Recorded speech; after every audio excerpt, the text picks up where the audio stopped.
Assalamualaikum warahmatullahi wabarakatuh. Siklus sel bakteri melibatkan pembentukan sel baru melalui replikasi DNA dan partisi komponen seluler menjadi dua sel anak. Pada prokariot, reproduksi terjadi secara aseksual, meskipun rekombinasi genetik dalam bentuk transfer gen terjadi. Kebanyakan bakteri memiliki satu kromosom sirkuler atau melingkar. Namun, ada beberapa pengecualian, misalnya Borrelia burgdorferi, agen penyebab penyakit Lyme, memiliki kromosom yang linear. Pada video kita kali ini, kita akan mendiskusikan bagaimana pertumbuhan sel prokariot.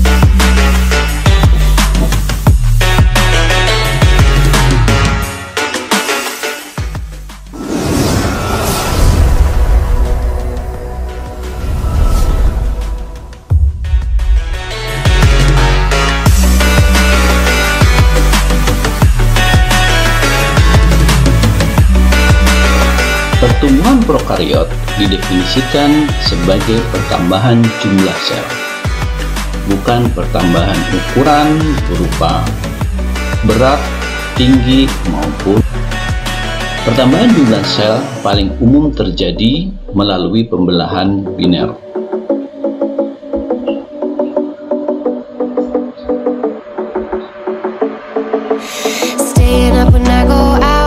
Sebelum membelah, sel akan bertambah ukuran, bertambah jumlah komponen selulernya.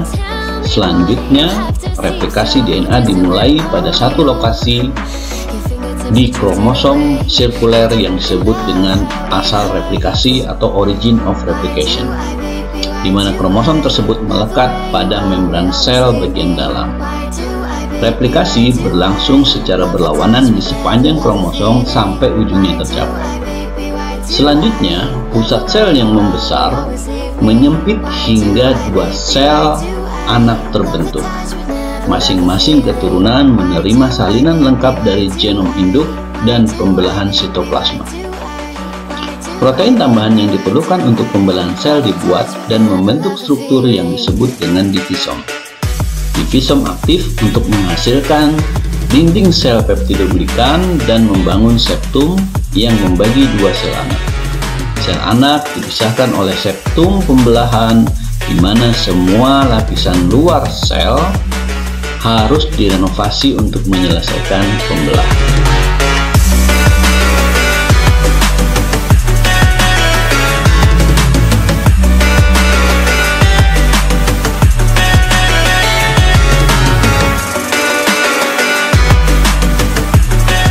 Setiap pertumbuhan sel prokariot membutuhkan waktu.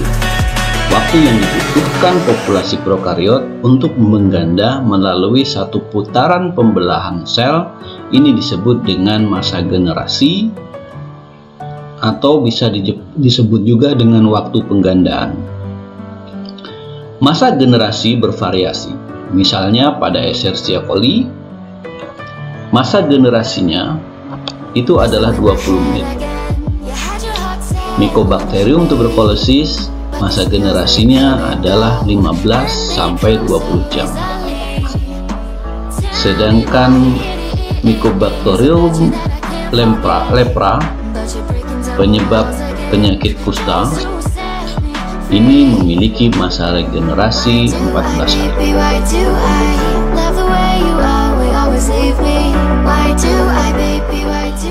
Apabila kita ilustrasikan pertumbuhan sel prokariot, maka notasinya dapat ditulis dengan N sama dengan N0 kali 2 pangkat N, atau populasi di waktu generasi itu sama dengan populasi awal dikali 2 pangkat jumlah generasi. Sebagai contoh, bila kita menempatkan 5 bakteri yang memiliki masa generasi 20 menit,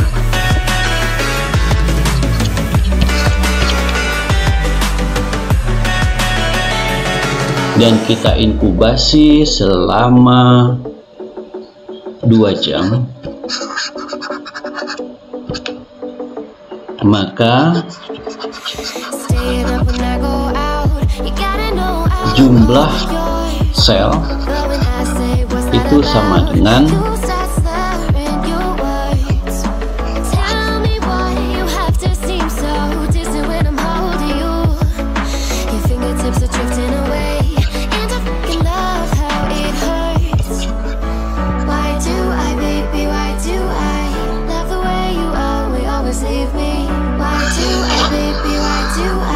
jumlah generasinya adalah 120 menit dibagi dengan 20 menit, yaitu jumlah generasinya adalah 6.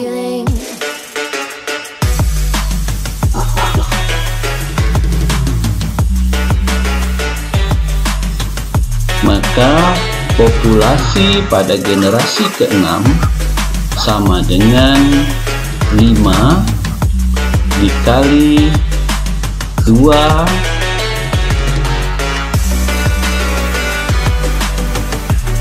pangkat 6 sama dengan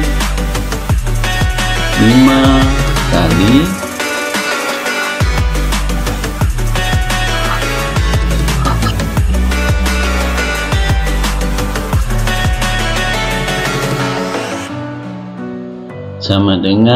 5 kali 64. Maka jumlah selnya itu adalah 320 sel.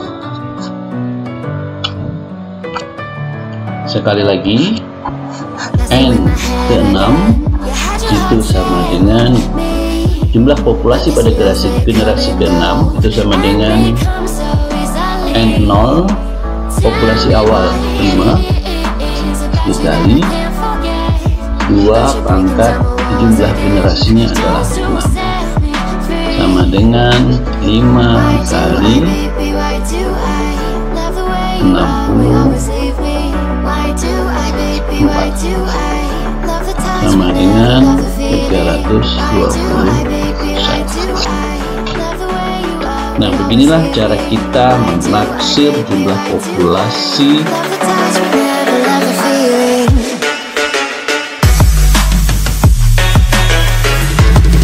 mikroorganisme yang tumbuh dalam kultur tertutup atau kultur bak, di mana tidak ada nutrisi yang ditambahkan dan sebagian besar limbah tidak dibuang, akan mengikuti pola pertumbuhan yang disebut dengan kurva pertumbuhan. Contoh kultur bak di alam adalah kolam di mana sejumlah kecil sel itu tumbuh di lingkungan tertutup tanpa ada nutrisi yang masuk maupun keluar, atau tidak ada pertambahan ataupun pengurangan nutrisi. Dan pada keadaan ini, kepadatan kultur didefinisikan sebagai jumlah sel per satuan volume.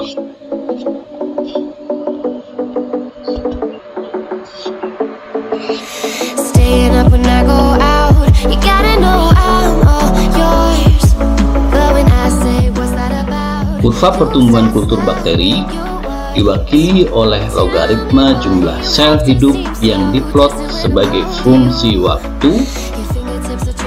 Grafik dapat dibagi menjadi 4 fase sesuai dengan kemiringannya, yang mana fase tersebut adalah fase log, fase stasioner, dan fase kematian.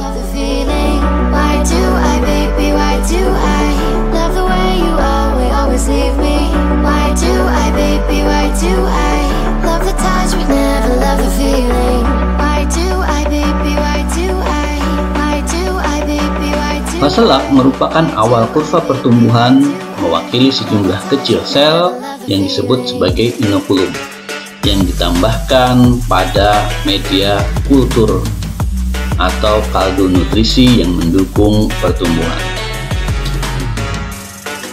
Pada fase ini, sel-sel bersiap untuk fase pertumbuhan berikutnya. Jumlah sel tidak berubah dengan jumlah sel yang awal ditambahkan.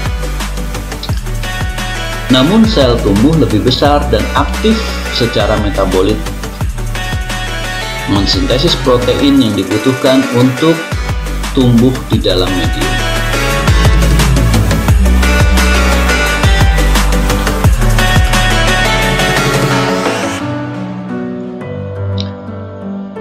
Dalam fase pertumbuhan logaritma, atau kadang disebut sebagai fase pertumbuhan eksponensial, sel secara aktif membelah dengan pembelahan biner dan jumlahnya meningkat secara eksponensial.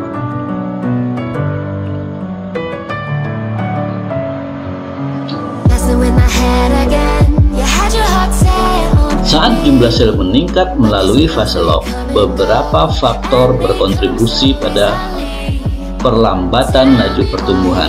Limbah menumpuk dan nutrisi habis secara bertahap. Selain itu, penipisan oksigen secara bertahap mulai membatasi pertumbuhan sel aerobik.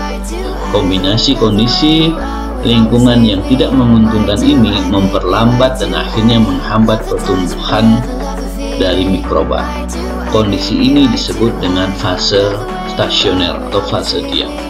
Dalam fase ini, jumlah sel baru yang dibuat oleh pembelahan sel setara dengan jumlah sel yang mati. Total populasi sel hidup relatif stagnan. Kepadatan kultur dalam jumlah stasioner adalah konstan. Selama fase stasioner, sel-sel beralih ke mode metabolisme bertahan hidup. Ketika pertumbuhan melambat, demikian pula sintesis peptidoglikan, protein, dan asam nukleat. Pada bakteri yang mampu menghasilkan endospora, banyak sel menjalani sporulasi selama fase stasioner. Metabolisme sekunder, termasuk antibiotik, disintesis dalam fase stasioner. Pada bakteri patogen tertentu, fase stasioner juga dikaitkan dengan ekspresi faktor virulensi, produk yang berkontribusi pada kemampuan mikroba untuk bertahan hidup, berkembang baik, dan menyebabkan penyakit pada organisme.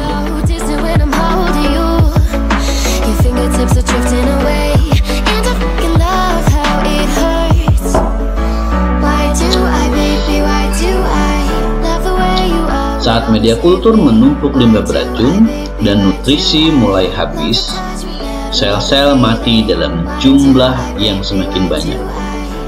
Selanjutnya, segera jumlah sel mati melebihi jumlah sel yang hidup, menyebabkan penurunan eksponensial dalam jumlah sel.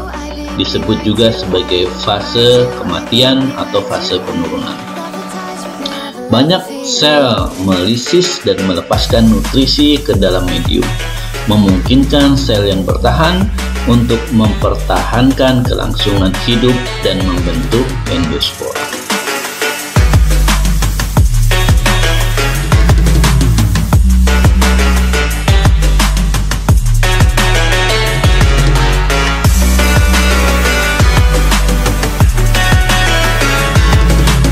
Setelah menyimak materi ini, silahkan Anda mengerjakan kuis yang ada di bagian deskripsi. Dan terima kasih atas perhatian dan kerjasama Anda. Saya Heri, Assalamualaikum warahmatullahi wabarakatuh.